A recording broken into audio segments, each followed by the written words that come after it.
আজকে আমাদের বাসায় অনেক বাজার নিয়ে আসে। এখন এই সব বাজারগুলো আমি দেখি কী কী বাজার নিয়ে আসে, তার সঙ্গে আপনারাও দেখেন আমাদের বাসায় কী কী বাজার নিয়ে আসে। এগুলো আমি এখন সব জায়গায় জায়গায় রেখে দিব। তার আগে একটু আপনাদের দেখা, একবারে সেম বাংলাদেশের মতো বাজারগুলো।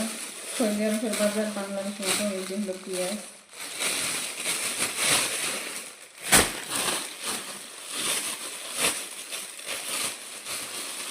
এই হচ্ছে ধনের পাতা, সব কিছু একবারে সেম বাংলাদেশের মতো, ঠিক আছে। আবার এখানে হচ্ছে এগুলো ধনে পাতা কুচবড়া,